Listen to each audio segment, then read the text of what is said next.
Interest का addition HDFC limited के अंदर में बना है, तो मेरे हिसाब से इस स्टॉक में एक अच्छी खासी तेजी देखने को मिल सकती है। 1760 के एक इमीडिएट लक्ष्य मुझे लगता है एचडीएफसी लिमिटेड में देखने को मिल सकते हैं। नीचे में मेरे हिसाब से 1580 का बहुत ही एक स्ट्रॉन्ग सपोर्ट आपको एचडीएफसी लिमिटेड में रहेगा, और 1780 के आसपास अगर से स्टॉक आता है तो मेरे ख्याल से वहां पर भी एक अच्छी खासी शॉर्ट कवरिंग हमें देखने को मिल सकती है। बट इमीडिएट बेसिस पे मुझे लगता है 1780 के लक्ष्य आपको एचडीएफसी लिमिटेड में देखने को नजर आ सकते हैं। तो 1750 प्लस टारगेट्स आप एक्सपेक्ट कर सकते हैं एचडीएफसी लिमिटेड में 1580 के स्टॉप लॉस के साथ।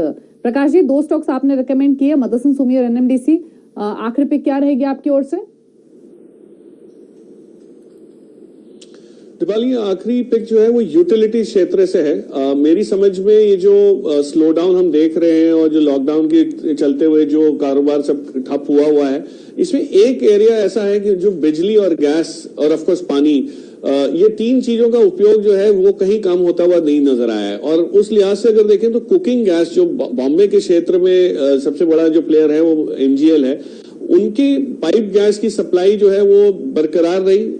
उल्टा बढ़त थोड़ी सी ज्यादा ही आई होगी, उपयोग उसका ज्यादा ही हुआ होगा घरों में जिस हिसाब से लोग अटके हुए हैं। और तीसरी चीज ये है कि इन्होंने इस समय में जो रिपेयरिंग, जो डी बॉटलनेकिंग करने का इनका जो कांस्टेंट काम चलते रहता है, बढ़ाने के लिए जो अपना क्षेत्रफल बढ़ाने के लिए ये पाइप्स और इसका नेटवर्क बढ़ाते हैं, वो उसका उपयोग भी जो करना है वो इस लॉकडाउन में बहुत इजीली हो जाता है। जो जिस चीज को हफ्ता लगता था वो एक दिन में भी आज काम हो रहा है। तो इस लिहाज से मुझे लगता है इनकी एफिशिएंसीज इंप्रूव होंगी। ऑलरेडी स्टॉक 100 रुपए थोड़ा सा पिछले महीने बढ़ा भी है, लेकिन अभी मुझे लगता है काफी इसमें जगह है। जून के महीने में भी आपको शायद इस यहाँ से करीब 80 से 100 रुपए का जो है एक मुंह दिख सकता है, और लॉन्ग टर्म के लिए भी एक अच्छी पेडिग्रीड कंपनी रह सकती है आपके पोर्टफोलियो में। तो महानगर गैस जून सीरीज के लिए तो बेटर बेट हो ही सकती है, लॉन्ग टर्म के हिसाब से भी आप इसको कंसिडर कर सकते हैं। मानस, आपकी ओर से आखिरी पिक क्या है? देखिए, मेरा लास्ट पिक भी एनर्जी क्षेत्र से ही है और ये है पेट्रोनेट का। देखिए, पेट्रोनेट पे हमने अप्रैल में एक बड़ी रैली देखी थी, 190 से लेकर 240 तक के लेवल्स देखने को मिले, और इस पूरे मंथ में आप देखिए तो एक बड़ा कंसोलिडेशन देखने को मिला है। लेकिन फाइनली आज स्टॉक ने अपर रेंज ब्रेक की है इस कंसोलिडेशन की। 200 डे मूविंग एवरेज के ऊपर स्टॉक चला गया है, बेहतर वॉल्यूम देखने को मिले हैं। तो ये एक तरह का फ्लैग पैटर्न का ब्रेकआउट है, और इस फ्लैग पैटर्न के ब्रेकआउट के बाद मैं समझता हूँ कि आपको कम से कम 275 तक के लेवल्स देखने को मिलेंगे।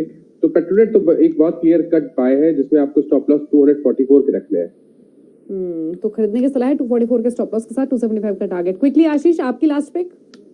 जी, तो मेरी लास्ट पिक होगी एसआरएफ, जहां पर पे आज एक बहुत अच्छा ओपन इंटरेस्ट करीब 8-9% का ओपन इंटरेस्ट का एडिशन हमें देखने को मिला, और ये स्टॉक पिछले 4 हफ्तों से एक प्रॉफिट बुकिंग के मोड में था, और आज इसने करीब 6-7 दिन के अपने रेंज को ब्रेक किया है। के स्टॉप लॉस से 3420 के स्टॉप लॉस से यहाँ पर बाइंग करना चाहिए। 3660 के लक्ष्य मुझे लगता है एसआरएफ में पहले कुछ ही दिनों के अंदर आपको देखने को मिल सकता है। तो 3660 के टारगेट्स हैं आशीष की ओर से एसआरएफ में। क्विकली आपको बता दें, प्रकाश जी ने 3 स्टॉक्स आपको रेकमेंड किए हैं, मदरसन सुमी, महानगर गैस और एनएमडीसी। मानस से जो 3 स्टॉक्स आपको बताए हैं उसमें डाबर 500 के टारगेट्स के साथ बाय करने की सलाह है, विप्रो में 225 के टारगेट है और पेट्रोनेट में 275 के टारगेट्स हैं। और आशीष ने जो 3 स्टॉक्स आपको सुझाए हैं उसमें एचडीएफसी लिमिटेड, एसआरएफ और मारुति तीनों ही बाय साइड पर प्लेस किए गए हैं। तीनों ही मेहमानों का शुक्रिया आने के लिए शो में, और हमारे